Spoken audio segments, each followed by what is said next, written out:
everybody, and welcome to Thought Raid, a show where we take on thoughts and find better ways of thinking about them. You were too slow, Tim. I got here before you could stop. Better luck next time.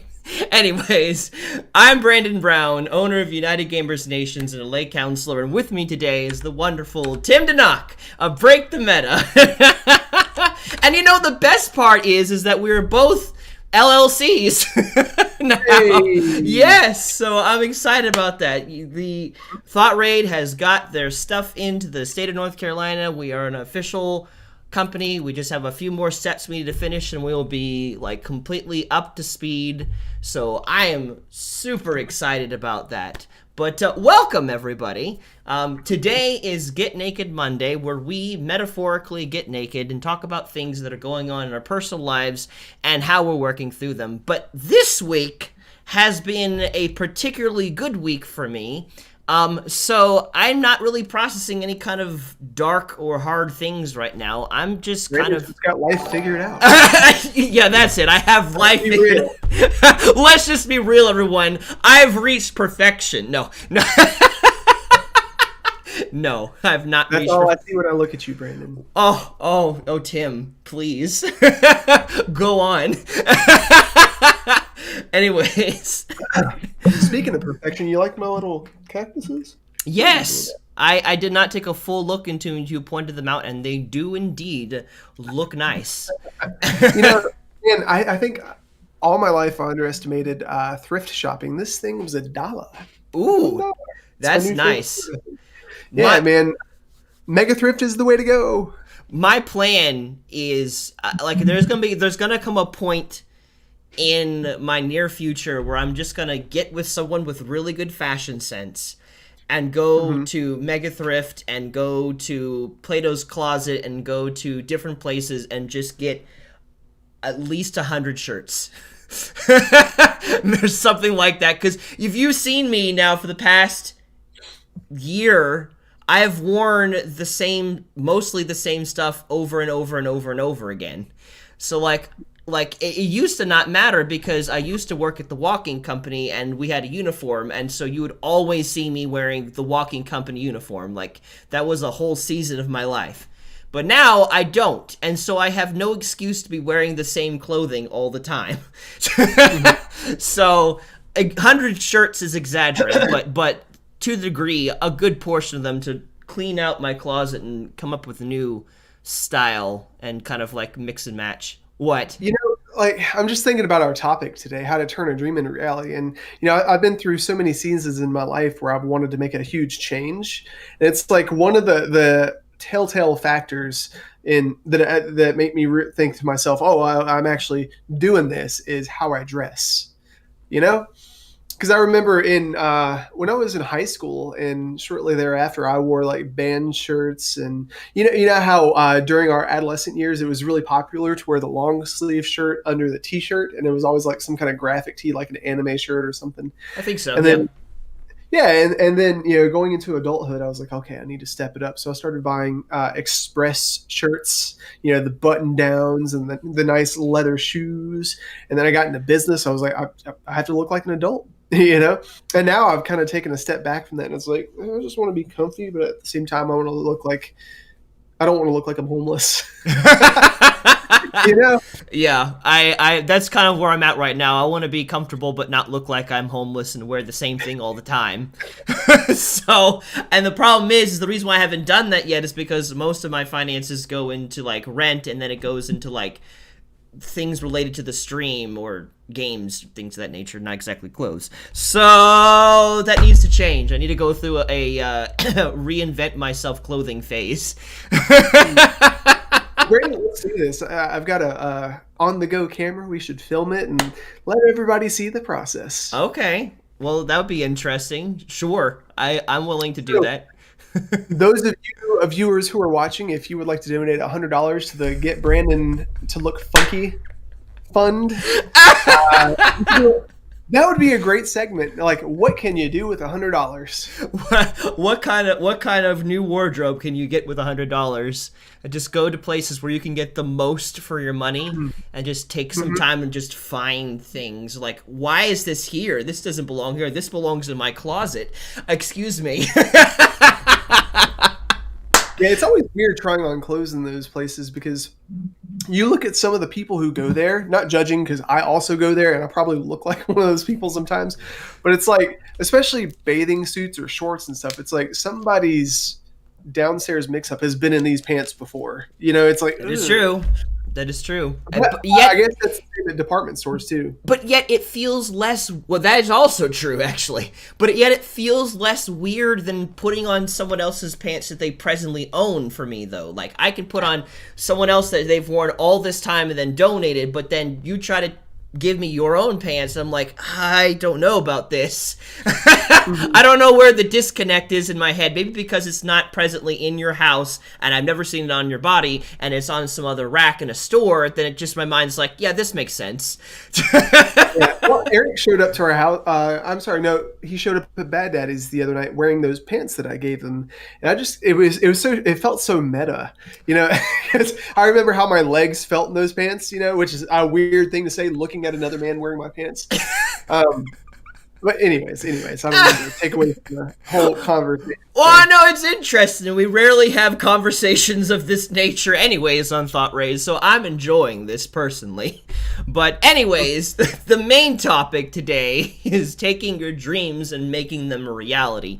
And this kind of just, this idea, this was something that you inspired for me, Tim, because I was trying to think, like, what thing am I going through? But I'm not really going through anything heavy right now.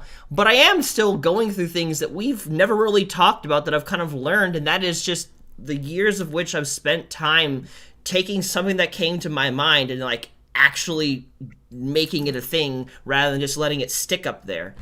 And I think that's a problem that I think a lot of people deal with because, like, if you're like me, like, you got so many thoughts coming to your mind, like all these ideas, these dreams, whatever. And when I say, and just to kind of make the language clear, what I'm talking about when I say dreams or ideas is those moments where you're daydreaming about something and you have an idea that comes to your mind, like, ooh, this book that I could write, or maybe this this machine that I can build if you're more of a mechanic, or this thing that I can draw, or whatever. Like, you have these ideas that are coming to you, or maybe a business model that comes to mind, and, like, these are just things that just kind of, the stuff that swirls around in your head and inspires you. That's what I'm talking about. And it could be all kinds of things. Like, there's really anybody can dream about any number of things. And that's where you get into crazy inventions and stuff of that nature, because for whatever reason, their life produced a thought that no one else ever thought about. And then how, though, do I take what's up here and bring it out into existence? Because that's, I think that's that's a frustrating thing for a lot of people. Like, how do I take this character in my head, for instance, if you're, like, writing a book, how do I take this character and make it an actual, like relatable character that people can read about and, like, make a story out of this, or draw? Like, if you're not that great at draw, how do I take this character that I can visualize up here, but yet try to draw it on a piece of paper, and I get so frustrated and I just want to throw it out? That's something that plagued me all throughout my school years because I was really good at drawing. I was really good at I can replicate things. Like, I can look at it and I can do it. I can trace it and make it look really awesome and color it in. And like, that's taking something that's already present, the design concept, and making it better is something I really shine at. But I remember just coming up with ways to, create something new. I never did that. It produced a lot of anxiety in my mind because it's like, I don't know, the creation process to me is the hardest. Yeah, it can be. Well, thinking about God, God creating the world from nothing, it's like there's nothing to compare it to. There's nothing that came before, and it's like, how do you do this from scratch? And I don't know. That's always been in the back of my mind, and it made me feel like a phony. you know, because Yeah. No, anyways. I feel that. And it was an interesting concept if you were bringing about, like, God had nothing and brought something into nothing. Like, I have not sat and actually thought about that. That's a very interesting thought, because you're right. He had nothing. He created everything, and not only did he create it all, it remained cohesive and stuck. Regardless of what you believe about how good the universe or the world is, whatever, it's still here. It hasn't just folded in on itself. So, like, that says something. Like, wow. Like, and better yet, he spoke it, and it just, there it was, and it came, boom, it came into existence. So, how much would I would love to say, you know, I'm not going to say it because I don't want my device to light up. I'm going to say something I don't have, like, hey Alexa, like, create, create this character for me. And they're like, doo-doo, and it just creates it exactly the way I want it to be created. Some kind of machine that I can hook up to your brain. But unfortunately, that does not exist yet, at least. And so, like, how do you go and make those things? And again, I think this is such a perfect thought raid topic, because literally a lot of it just starts with the battle that's going on up here. Because I think perhaps one of the hardest parts of being creative and bringing something that's on your mind into existence is all the doubt that you go through in the process of doing that thing. At least that's been the case for me. Because, like, sometimes when I sit down to draw something I'm not really good at, for instance, I think about, this is not turning out how I want it to be, and for me to get it close to where I want it to be, it's going to take a lot of time, and I want to do other things, and I'm getting bored in the process, but I'm also getting bored because I'm getting discouraged in the process, and sometimes I conflate loss of interest with discouragement, and I can't tell the difference. Yeah, well, I think the key word there is the process, because, at least because you started UGN, I started Break the Meta. We've kind of co-started this whole Thought Raid thing. And all three of those entities came from nothing. Whereas previously, you worked for the Walking Company, you worked for Sears, I worked for GameStop, I worked for Lowe's, I worked for all these different companies. And you have too. And we went into an environment that was pre-established. There was an employee handbook, all the EINs and tax IDs and all that stuff was already taken care of. Yep. The operating agreement, the articles of organization that was already done. Yep. We just walked in. The payroll allotment was there. The payroll team has already taken, like, all that stuff is taken care of. And now we're starting from scratch. And I think maybe it's different for you, because I don't think I've ever asked you this, but in walking through all this stuff, I had a tendency to compare myself to other people who were already established. Like, Seth Wingate, for instance. I really love that dude. And what's really crazy is when I lived with him, he was beginning to walk in Twin City Media. That was a new company. And Tim Dixon, too, with I forget what his company's name is, but seeing them go from nothing to something, and that whole process in between of, am I getting paid, or how do I do these taxes? It's like you look at yourself in the inception and you compare yourself to somebody who's already established, and it's like you invalidate the humble beginnings. At least I did. It's like, well, why our stream quality has to be really good and we have to have the best equipment. And well, no, dude, humble beginnings. Like, I don't know. Yeah. Like, did you struggle with that a lot as we were starting? Well, like, it's weird because in some ways I did in certain areas. So, like, if there's any area that I compared myself most in, it's always kind of been like where I think I should be personal development wise. I feel like, and I would compare myself to adults. And here I am, a teenager or young adult, and it's like, well, that's not happening because I still have so much more maturity to go through and life experiences to be had. And even then, I won't turn out exactly like the person that I respect. But I would set the bar way high for myself when it came to how I view where I should be in personal development and my walk with God and all this stuff.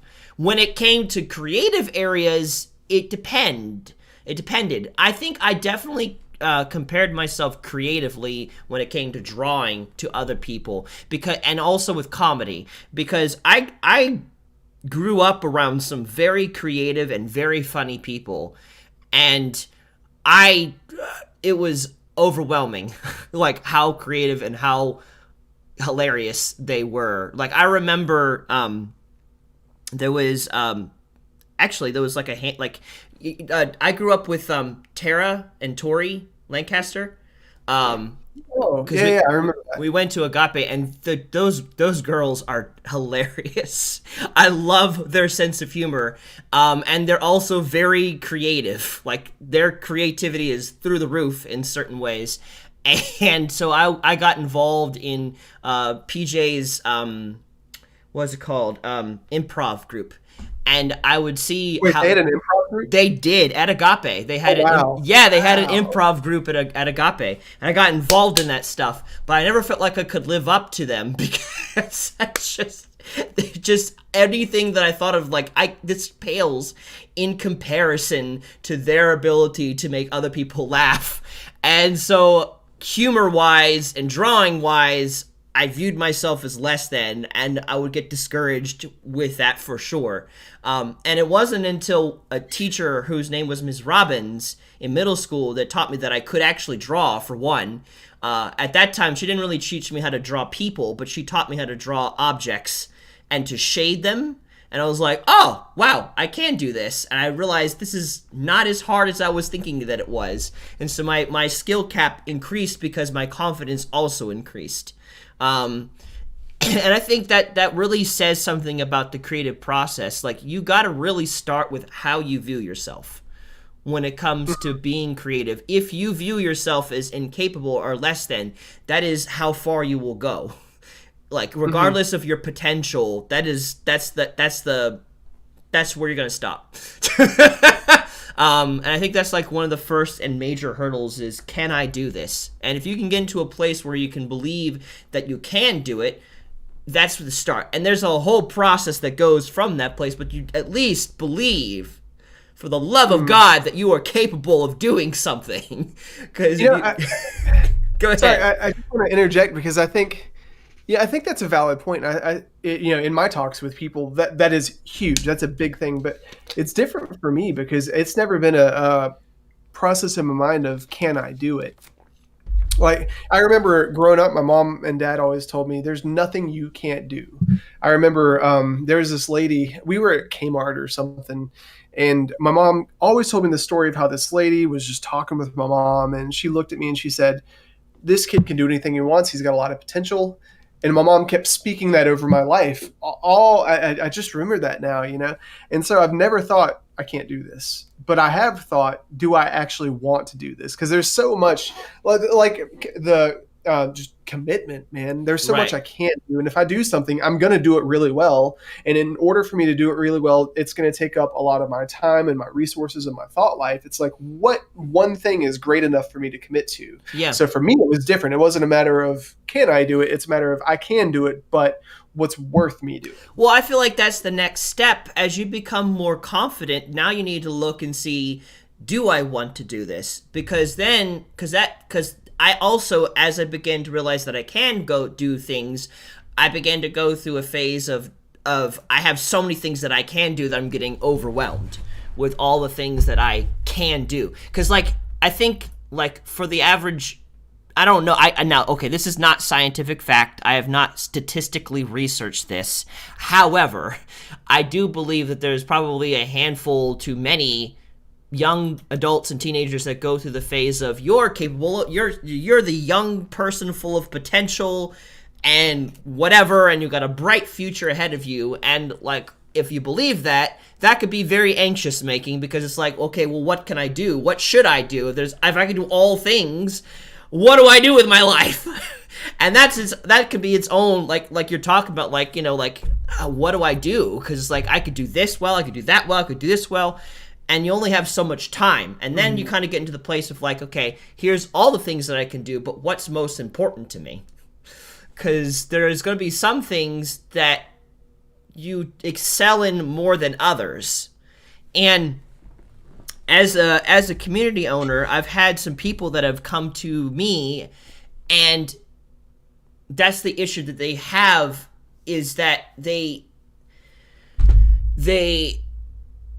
get so wrapped up in what they're not good in that they end up losing sight of what they are good in.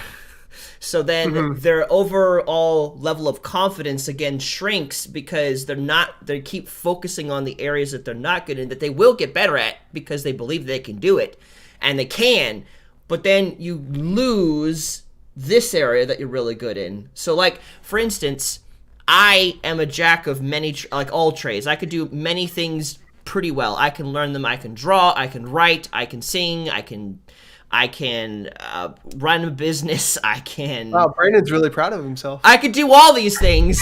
I'm just saying, I can. I'm kidding.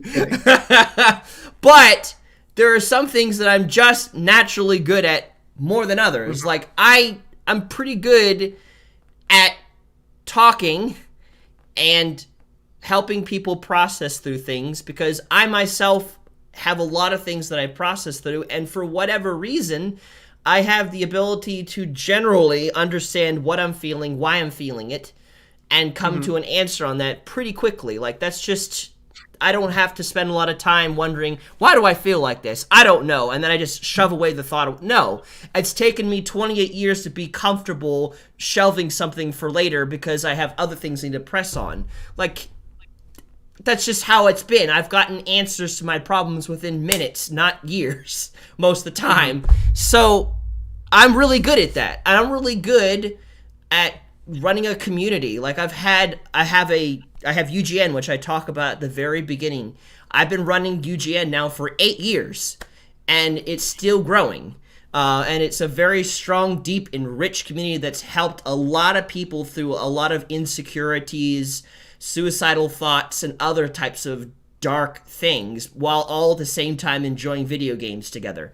Like, that's something that I'm really good at. Drawing, I can do drawing. I've gotten better over the years as I've applied myself to it, but it's not something that I all 100% enjoy as much as I do being with people and helping out people, in a community setting and working through with you whatever you're facing. Like, that is just so naturally more me. So I feel like so you got, first, you want to begin, can I do it? Yes. Unless for whatever reason, like, you just are born with no legs and no arms, and there's kind of limits what you can do. Running a marathon probably won't happen, kind of thing in that situation. For the most part, most people can do a lot of different things given the time and effort. So once you're growing in confidence, then it's important to look at, what do I want to do? What am I best at? And to begin to invest into the areas that you're good in, because those are the areas where interest and skill align, where they could turn into something. That's where dreams are most likely to become a reality. So Thought Raid, for instance, the reason why Thought Raid is in existence is because before this point, I've always been on the internet. Like, from a very early age, like, as internet was starting to become a thing, like, I was on Neopets, then I was on RuneScape, then I was on other games that were coming out.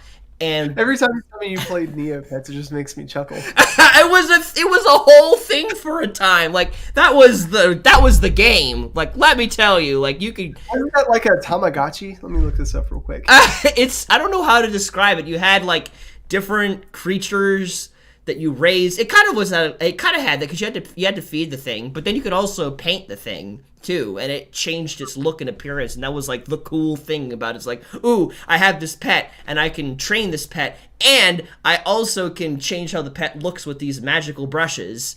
It was revolutionary. Yeah, this looks like Dora the Explorer online version. Wow. It's colorful, and it seems like it appeals to younger ages. Well, I was young when it came out, so there you go.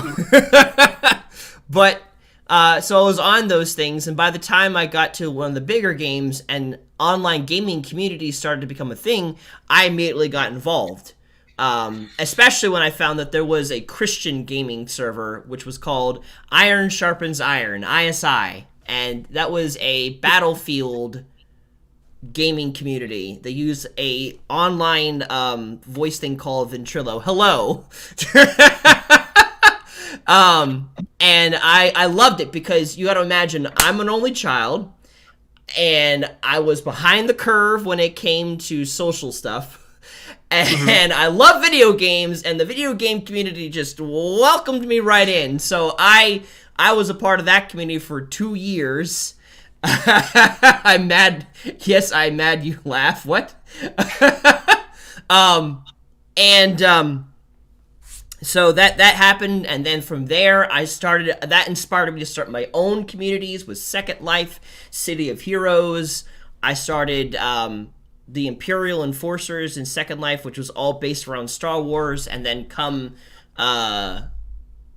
City of Heroes, it was like Band of Alliances, and it was some kind of Christian-esque based thing on the game. And so that's what I did. I just started communities. No one had to tell me to do that. I just did that myself because that's where I could find people. That's where I could find people that could accept me. So I would create these communities to bring people in, and then that just kept on. And so finally, come 2013, and God showed me that it was okay for me to combine passion with hobby, passion for God and the hobby of playing games. Boom. He dropped the idea of UGN into my heart, and we started that in January of that year. And so all of that came out of community development, the trials and errors of doing that. That was just something that I naturally did and what I enjoyed doing. There was no struggle. There was no start a community, that's disgusting. Ugh. Or video games. Ugh. I'd rather do sports or something. No, that was just naturally who I was, what I like to do. Go ahead. I think it's really cool that you bring this up. Just talking about your process, Brandon, because I think, especially when people are trying to decide what to do with their lives or what they're going to do of significance, to have impact, to build community, to whatever, they reach out into uncharted waters that they're unfamiliar with. And, they try and go in this direction, and they burn out because, you talked earlier about having both interest and skill in a specific area, because you can be really skilled at something and move in that direction. But if you have no interest, you burn out quickly. And if you have only interest and no skill, you frustrate yourself because this is kind of cool, but I suck at it, But looking at your life process and saying, well, this is what I've done. This is what interests me, that, here's what I've experienced with.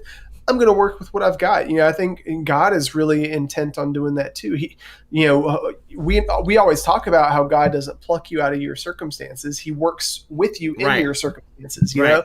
And when Moses was being tasked to go into Egypt, God said, well, what do you have? Because Moses was trying to say, I can't fulfill what you want me to do because I stutter. I can't do this. I'm limited in this way. And God was like, well, what do you have?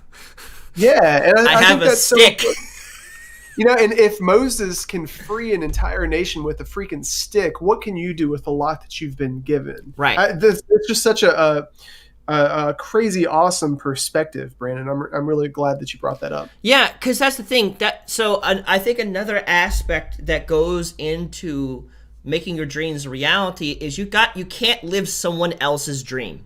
You can't. That's just not gonna work. And I've tried to do it. Up until 2012, I thought I had to let go of computer gaming because I didn't see anyone at that time besides ISI, my previous community, doing any sort of online gaming ministry. Didn't see that a thing. So I thought I needed to let go of the desire to play video games because clearly God wasn't in that, and I needed to get interested in street ministry or something like that. Because growing up, my parents often put me into volunteer programs. So I would volunteer at the church, I would volunteer at the hospital, I would do stuff of that nature a lot. And so that's what I felt like my life had to go to. But the desire and the enjoyment of video games never went away. And so I just kind of lived my life for several years torn. Like, what do I do? Like, I need to get away from this, but I can't get away from it. And once someone shared with me, like, use what you enjoy as a ministry, that was just like, oh my God, like, what a revelation. Like, I can minister to people and play video games. Like, God allows me to have both. That's a great point, Brandon, because, for those of you watching, Brandon and I are both Christians. So talking from that point, we frequently talk about how weird Christian culture can be. It can vary. And it can look weird, especially from the outside, because it seems like there's this boundary, or not boundary. There's all these limitations of what you can do to, worship God and do God's will. And if you don't fit in those boxes, well, you're not a Christian. Like the idea of worship.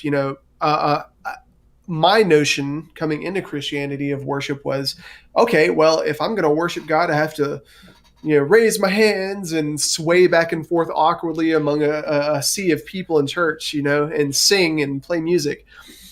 And, something that God's taught me, going back on, you can't live someone else's dream. What do you have to bring to the table?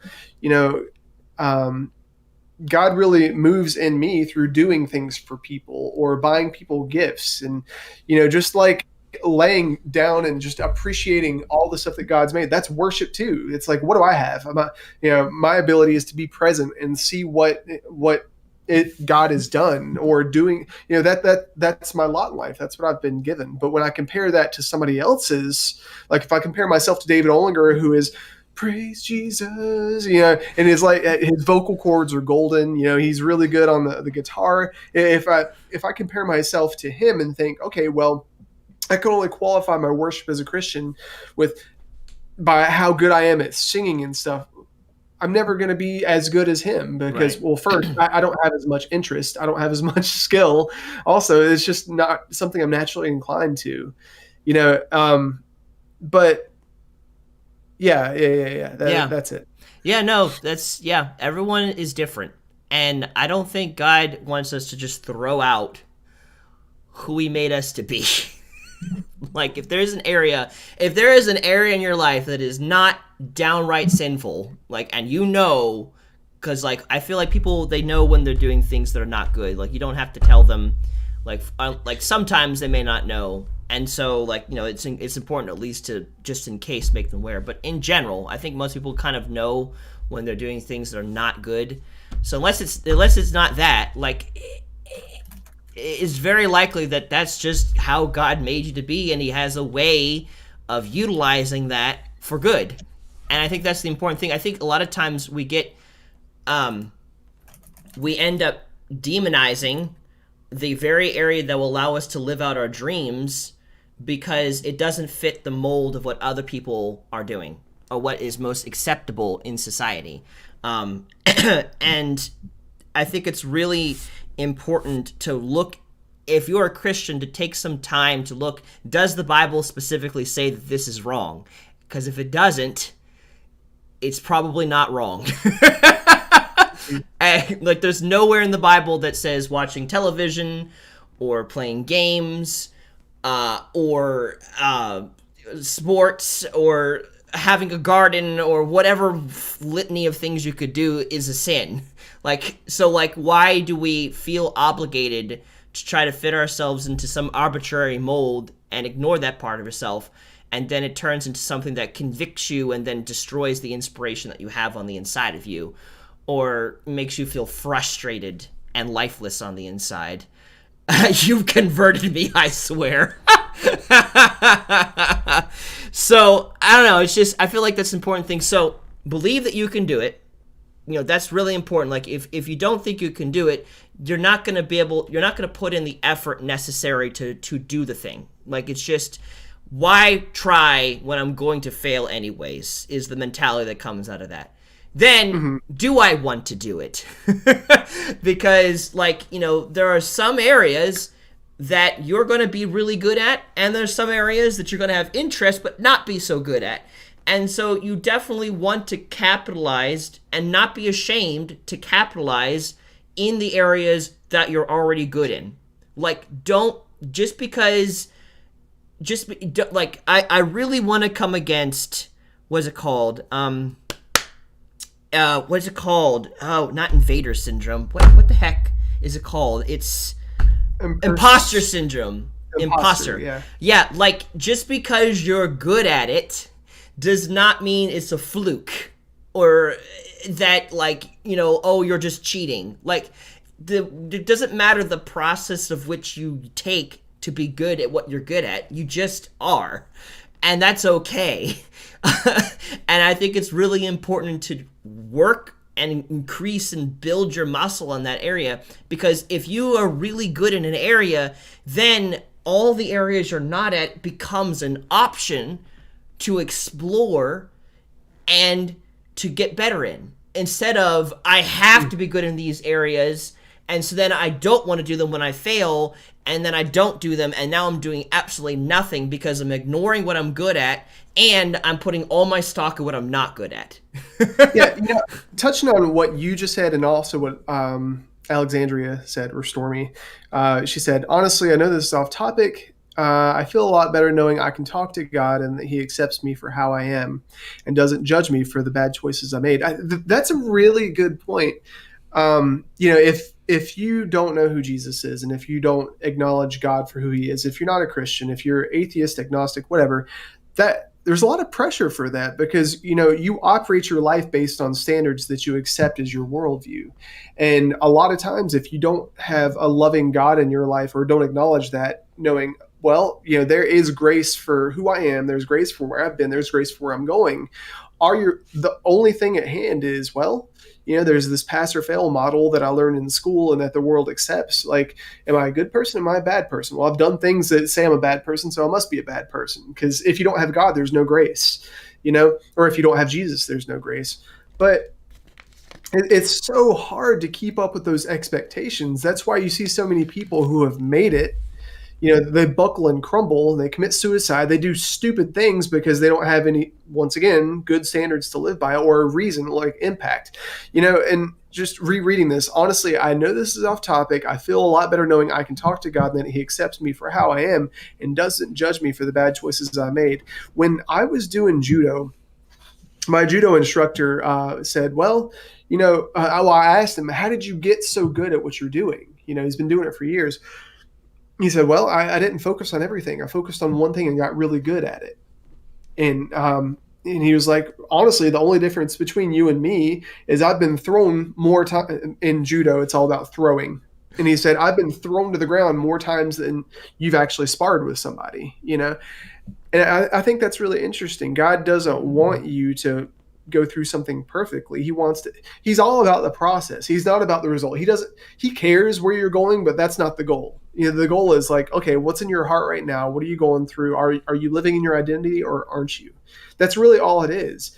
And, thinking about where my judo instructor was years ago, he wasn't as strong or as good at what he does. Years ago, if he went to spar somebody, he was going to get thrown to the mat every single time. But walking through that, just expecting, hey, I'm not great at this. I'm going to get better. I have to keep practicing in this one area until I am good at it. There's a grace that comes over that where you just walk through it knowing, hey, I am going to fail.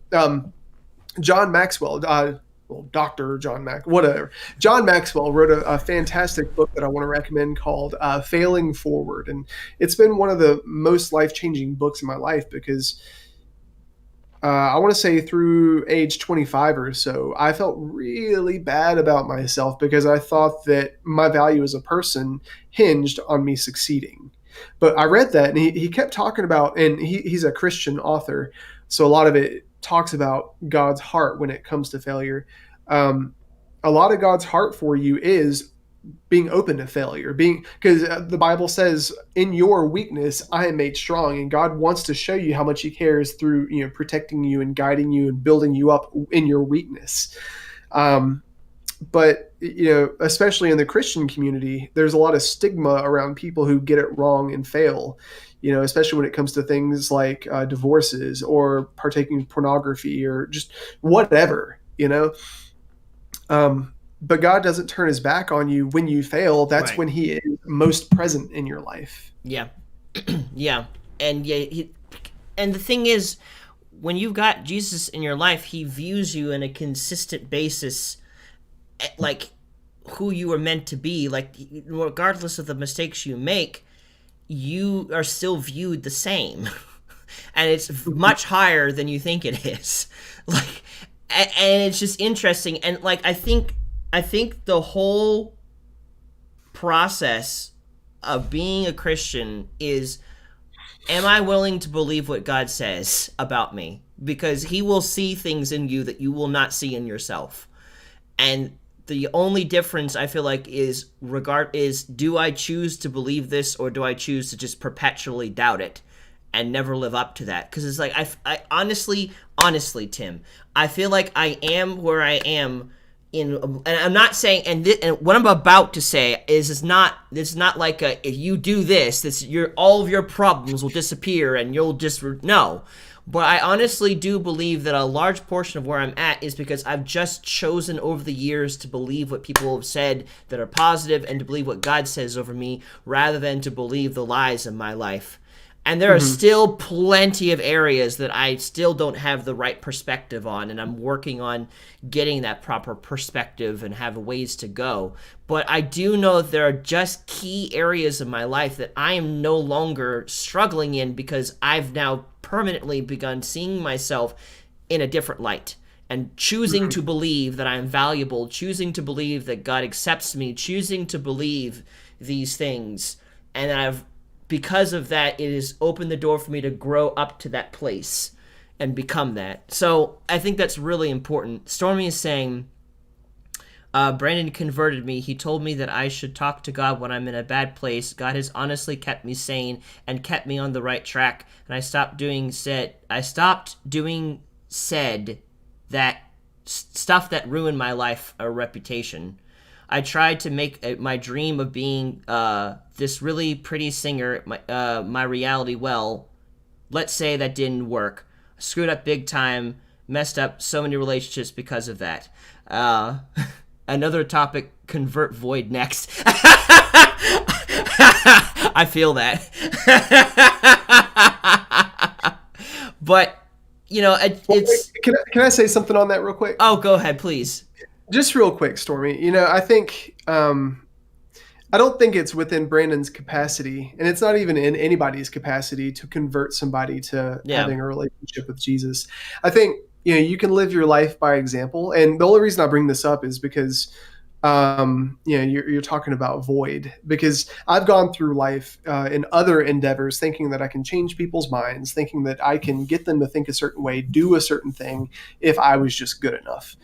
But the magic in that is not presenting such an infallible case that it makes sense to people, because God does not make sense to people. He really doesn't. No. In fact, everything that he does is often, not always, but often illogical. Yeah. Well, I was going to say, one of the things I was planning on saying is that you, Stormy, decided to believe what was being said through me. Like, no one...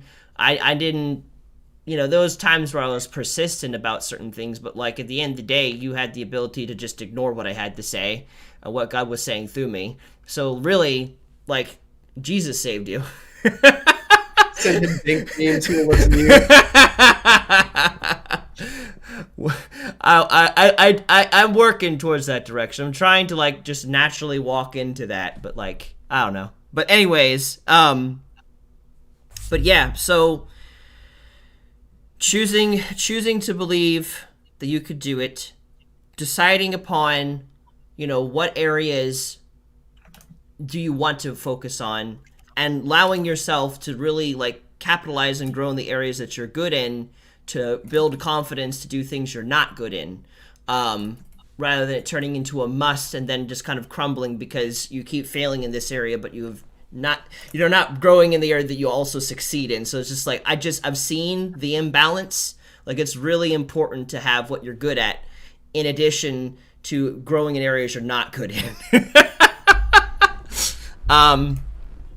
But yes, then other than that, I feel like when it comes to like bunkering down and bringing your dreams into reality, there comes a point where you just have to do it. Because like we made this a quote for Thought Raid. There's always good reasons not to do something that God has called you to do. Always. And I'm talking good reasons not to do them. Like, for instance, the biggest example I like to bring out is when I moved out of my parents' house. When I moved out of my parents' house, I had good reasons to not. My parents were not doing so financially well at the time. I had a lot of debt that I was working through. The job that I was working at was a little bit shaky at the time. Wasn't sure if I'll be able to make enough money to sustain myself to move out. And there was just unfinished business that I had with my parents. And so I had great reasons not to move out, but I needed to move out. And so I had to make that decision. There was something on the inside of me that said, like, and it wasn't like a thus saith the Lord thing. It was just like a knowing that I needed to move out. And if I did not go then, there was going to be a delay to the next time that I could. It was now or never kind of situation. I really do think that there comes times in our lives where, they say either you have to crap or get off the toilet, kind of thing. It's like there comes a point where you have to make the decision to commit or get out kind of thing. And that's not a consistent thing. Like a lot of life is not as dramatic as that. And we have plenty of time to build ourselves up to that moment. But there definitely comes a critical moment where the decision has to come where you see the Nike logo and it says, just do it. Like that, there is a point in our life and you just got to do it because it's like otherwise you're just going to find all the reasons why you shouldn't just do it. And then you'll never do it. Well, yeah, I want to speak to those people out there that are super analytical and super logical as well, because when you take a step in a place that you've never been before, it's really easy to try and figure out everything beforehand. And, if you've never been to Puerto Rico or if you've never been to, I don't know, Italy or whatever, it's impossible. It is impossible to get a good grasp on what the experience is actually going to be like if you're going to go visit. You can get on the internet and you can look up, okay, what's the currency like? What's the climate like? What is there to do in the area?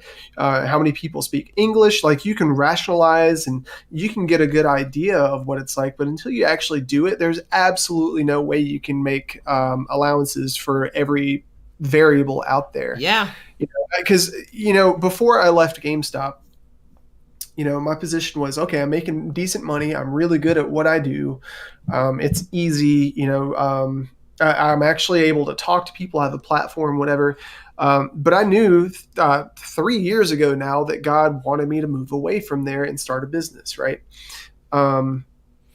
But I kept rationalizing, well, I'm newly married and, Ariane just started her new job and financially it doesn't make sense. And then I made the excuse for myself, well, you know what? I'm just going to save up money, and once I have X amount of money saved, then I'll move. And then I thought to myself, okay, well, I'm not educated enough to do this. I'll take some classes. I'll get a certification. I'll do A, B, and C, and then I'll be qualified so that people will hire me. And then I was thinking to myself, okay, well, I can't just quit cold turkey and focus on that 100%. We won't be able to make it financially. So I need to have a plan B. Like there were all these rational and logical excuses I was making when I knew that God was saying, dude, just go. Yep.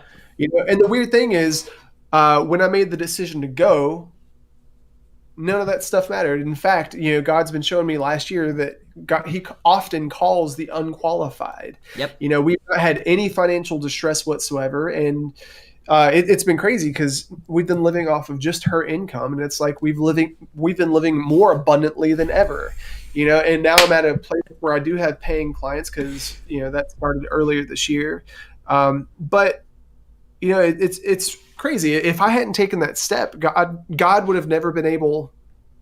I'll say this: if I hadn't taken that step, I would have never been open to God showing me the things that He showed me. If I had stayed in that place of safety, like guys, when you stay in a place of safety, it's comfortable. Oh yeah. But it kills your soul. Oh yeah. Because all you do is you sit there and you think about things you want to do.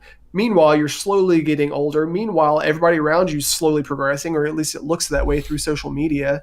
Meanwhile, people around you are dying. Meanwhile, the world around you is changing. Like, the world never stands still, ever. It really doesn't.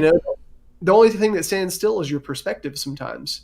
But when you start moving, that's when you start growing. That's when things actually start changing for the better, even if it doesn't happen on your timeline. Nothing's ever going to happen on your timeline. You can't control that because there's so many variables, especially if it has to do with something like global or community impact, because that involves other people. You can't change that, Yep. But no, the years start coming and they don't stop coming.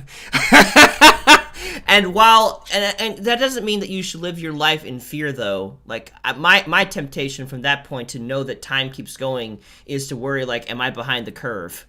And like that's fruitless fear. Like that's not going to produce getting your dreams. You're how old, Brandon? You're 29? I'm 28. Gonna be 29 this year. Next month. Wow, I'm gonna be 29 next month, and then I'll be freaking 30 in 2022.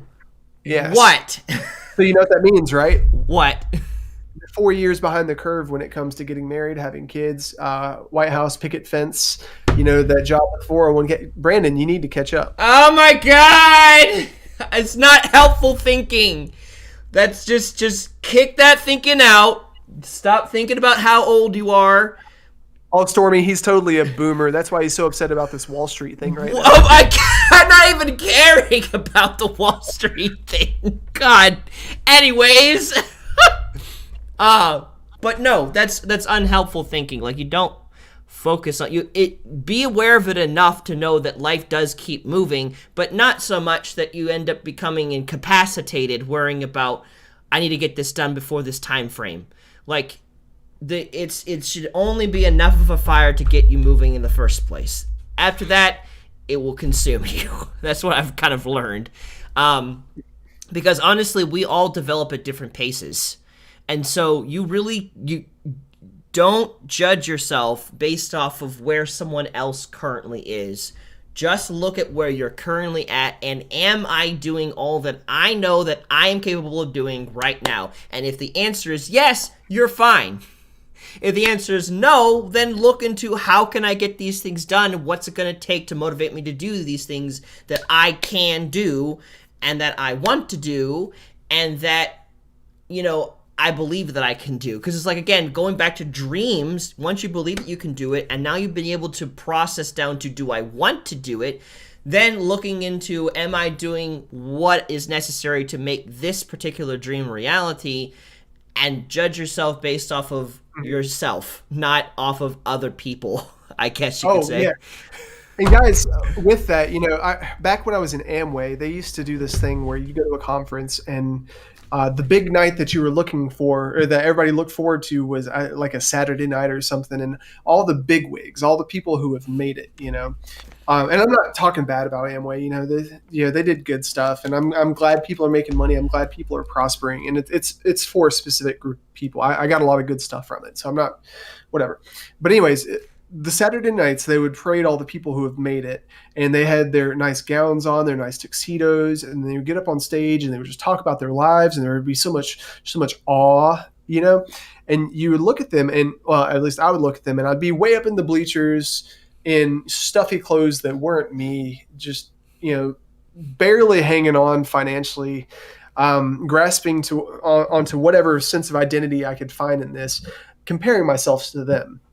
And they would just talk about their coming of age stories, like how they got to where they were. On stage, I saw these glamorous people that made tons of money and whose lives were awesome. They were impacting other people's lives and stuff. And I'm thinking, man, I'm never going to get there. And you can't think about that because, those people started where I was. I didn't see the growing pains. I didn't see the arguments. I didn't see the distresses. I didn't see the close calls and near misses. I didn't see any of that stuff. They did. That's part of their story. And there's a lot of stuff they'll probably never talk about because it's part of their story, and that's even more true when you idolize or when you compare yourself to other people that you're not in relationship with. But, being humble enough to say, okay, well, my starting point just is what it is. And I'm going to go through things. That's the only way you can do it. One of the most important things through all of this, I know this is Brandon's topic, but the one thing that I want to drive home is that if you have a dream and you want it to become a reality, whether it's your own personal dream apart from God, if you're not a Christian, or especially if you are a Christian, you can't look at your dream to reality trajectory and think it's a straight line. It's never a straight line. It's never going to be a straight line. It's never been a straight line for anybody. It's never ever going to happen that way. There's all sorts of curves, and there are detours, and there's blocked roads and obstacles, and there are times where you have to pull over and sleep at a hotel for the night. There's so many things that get in the way because that's life, man. That's part of the process.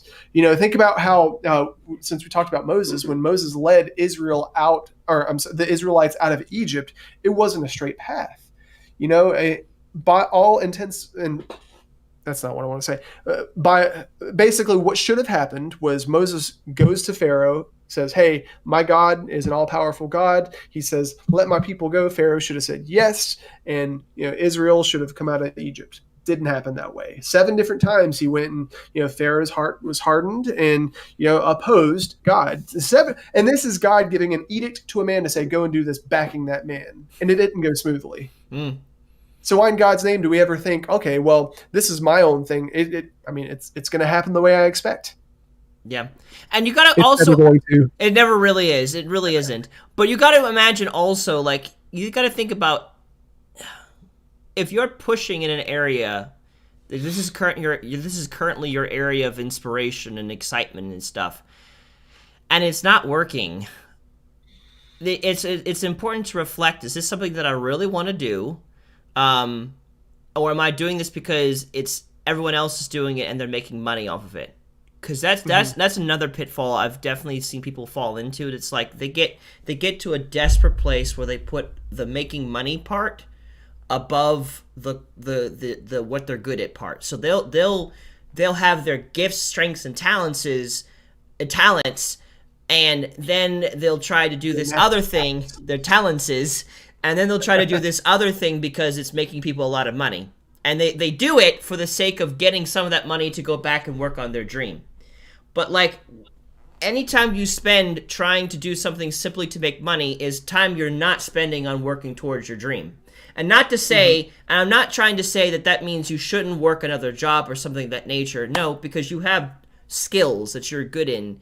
Like, mine was retail. I do really good in retail, selling products. And all that has built me up for what I'm currently doing with Thought Raid.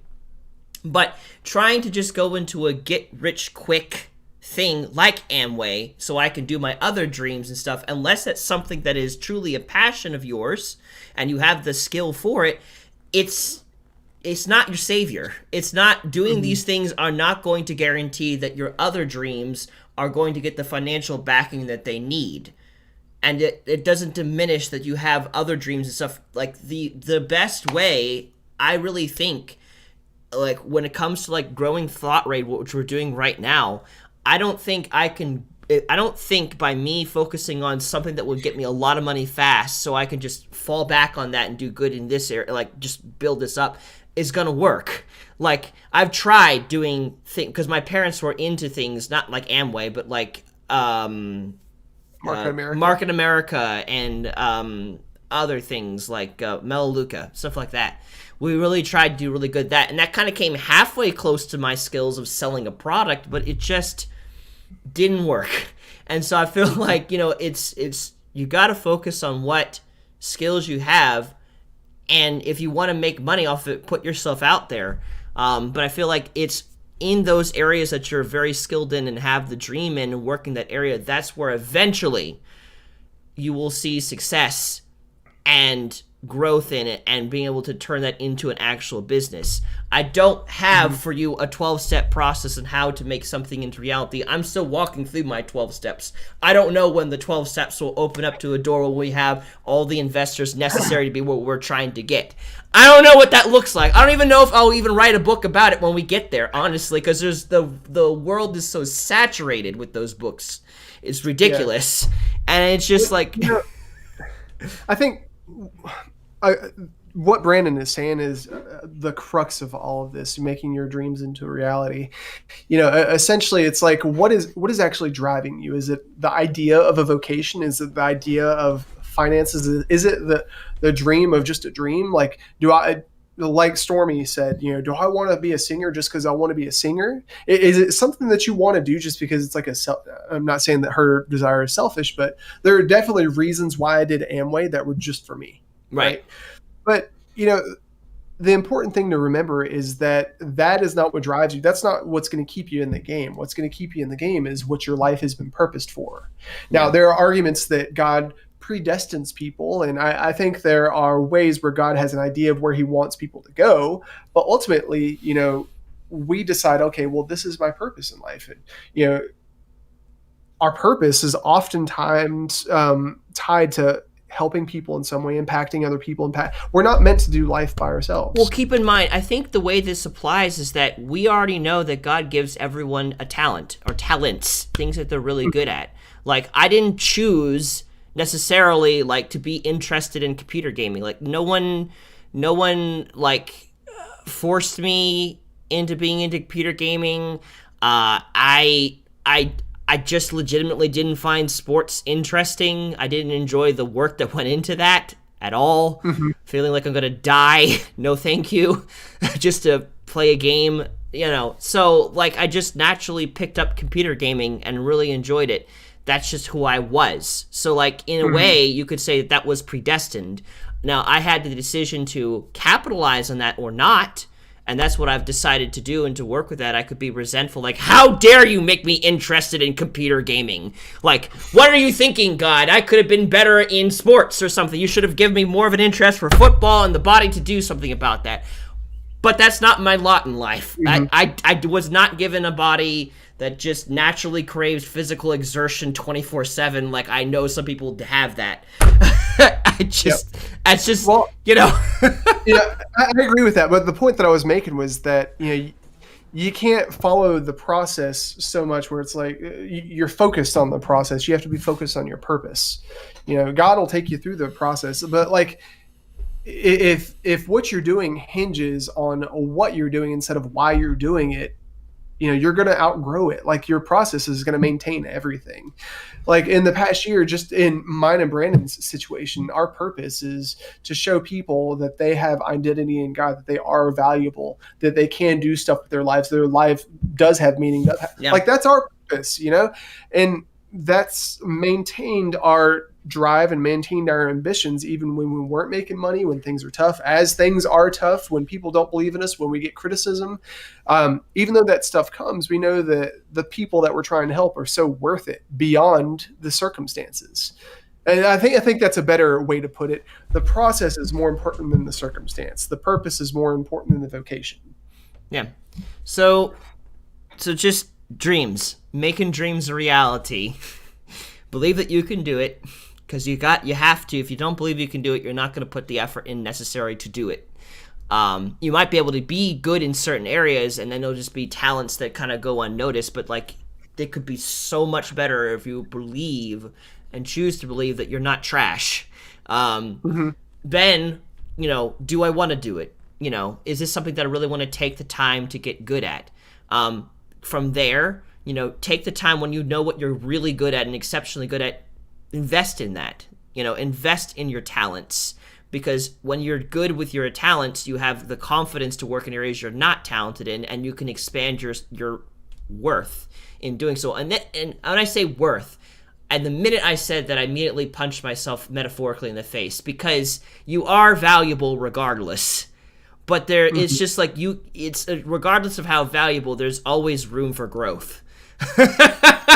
So it's just like, it's to add just more to sweeten the pot, so to speak. And then eventually just comes a point where it's just like, just do it. Like, you know, there's always going to be reasons why your dream should be put off till tomorrow. But if it gets put off to tomorrow, tomorrow will never come. You'll always be in today, and tomorrow will always be tomorrow. And it'll just keep perpetuating until you decide to stop waiting till tomorrow and operate the time you do have. You know, with the money you do have, with the talents you do have, with the situation you do live in, with the people that are around you, with the air you do breathe. I think until you decide to be okay with walking in uncharted territory, no amount of resources that you think that you need is ever going to be enough. It really isn't. It really isn't. Thought Raid ironically came out of me losing my job. Like, you would think that Thought Raid should have started while I had a job and I had the security and I didn't have to worry about it, but stress produced necessity, and necessity birthed Thought Raid, and Thought Raid is the culmination of iron sharpens iron, Imperial Enforcers, Band of Alliances, United Gamers Nations, and then finally, boom, Thought Raid came into existence because of that. It's just like all of a sudden, like all the necessity brought about the best of me with community development and showed it an outlet, and God was like, here you go. You want to minister to people, you want to broadcast, you want to reach a greater audience, here's what you're good at, here's what gives you passion, here's how you're going to do it. And I did it. And now we have this. Brandon, you know, something else comes to mind. I'm not saying this is my perspective of other people, but before I made the move, and I started doing stuff that scared me, and I started walking in this, it was so easy to look at people who were doing it and think, oh, wow, like the fact that you're doing something of purpose that you enjoy, you know, you're doing it wrong. That's very selfish of you. You know, like if people were prospering and that they were doing something that interests them and that they were good at and that made them feel fulfilled, you know, there was a sense of jealousy that came over me because I knew that I could do that too, but I just hadn't taken the steps. And, you know, I was making myself feel good because I was thinking to myself, well, the only reason they're doing it is because A, B, and C. You know, so if you're feeling that, if you're looking at people who have succeeded in life and you're jealous to the point where you're just invalidating what they've done and how they're doing it, and you're demonizing them in your mind just because they've seen success, you know, pay attention to that, because I did that too, and that kept me in the place. I don't want to say it kept me. I allowed that to keep me in a place where I wasn't going to make moves myself because I was thinking to myself, I don't want to be one of those people. Yeah, that reminds me of a video I will hopefully be able to reconnect with, like a short video that we did, or a highlight of a video that we did. Pay attention to what irritates you, because if someone's doing something and it's irritating you, it could very well much be that that's an area that you want to do something, but you've been holding yourself back in. And so the fact that they're doing what you want to do is making you jealous, and that should be a warning sign that you've become complacent, and it's time to put yourself into the risky place that they've already put themselves into, and begin to do what you want to do rather than just waiting for them to fall. Don't get me started on that topic. Oh. I kind of want to poke the tiger. You know, Stormy, I'm going to throw this out there. If you're interested in this, next week on Monday, if there's a topic or something that you would like to process with us on a Monday, and you have the time for it, you're more than welcome to. We'd love to sit down and just help you process through things. And, you know, we've been wanting to kind of like fluctuate. Like I go 1 week, then a guest goes another week, and then Tim goes and another guest. So if that's something that you'd like to do, then just let us know. We would love to have you on and to help you process through whatever you're going through in the moment. So what is with a crusty 50-white-year-old Paula, you have a dang beef with the crusty 50-year-old Paula Dean? Palua. Or Palua? No. Oh, you work. Ah, darn. Wait, is it? Were you have a thing with Paula Dean, or is it something else? Palua? What? I'm so confused. No, okay. I was like, I have a vendetta against Paula Dean and all of her mountains of butter. Like, what? Stormy, for a certain amount of financial retribution, we can take care of her for you. Oh, wait, we are not an assassination corporation. I didn't say it, just, for purposes. I see. Anyways, Brandon, you ready to wrap it up? Yeah, I think we've got it ready to put into a bow. But just see what the last thing that she says. You work with an old woman, and oh dear. Let me just put this out there. It is very important that you forgive her. Please, spare yourself the pain and suffering of resentment. Entirely. Yeah, you need to, okay? You will only cause suffering on your own self to hold things against her, regardless of how bad she's been. And I trust that she's probably been a whole butt cheek and a half. Like, no!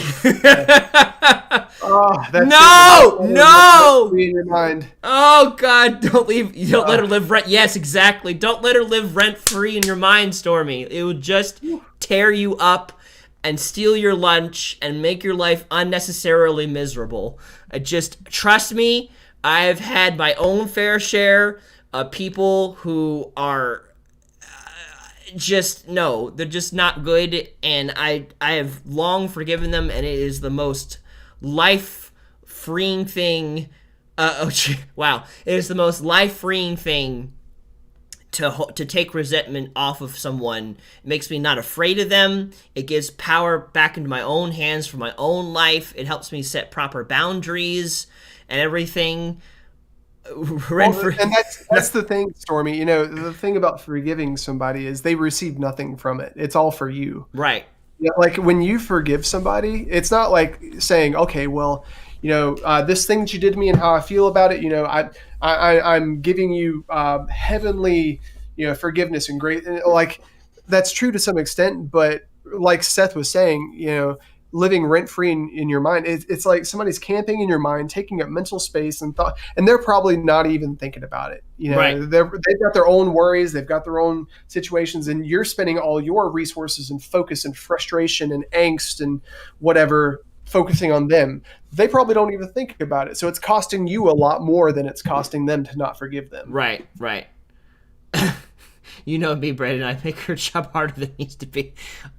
I just say, just spare yourself. Like, it's very important to just live free of resentment. That it's a good place to be. But I feel like you've heard that plenty of times and know that already. I want to remind you. So, anyways, I think this is a good place to close out. So I want to thank you guys for watching. It's been a lot of fun. We broadcast every week on Mondays, Fridays, and Saturdays at 4 p.m. Eastern Standard Time, and we'll be live again this Friday with a particular topic. And so we'd love to have you there specifically for that. So make sure you're there for that. On top of that, if this has really blessed you, if you really enjoy these broadcasts, please do consider supporting us. We want to be able to hire 4 more people, including myself and Tim, so that way we can make the quality of Thought Raid go through the roof, and that we'd be able to have a lot more events that are not just online, but also public in different places, as well as we want to even do things, if we can, like small group type stuff, where we can talk to you guys apart from the stream, so that way you can freely talk about things without worrying about the rest of the internet knowing for all of eternity. So every dollar does make a difference, and we are thankful for those who are already supporting us. Stormy, I want to say thank you so much for supporting this stream since you've been talking to us today. I do really appreciate your support. I really do. So I want to thank you guys for watching, and we'll see you again this Friday, 4 p.m. You guys have a good night.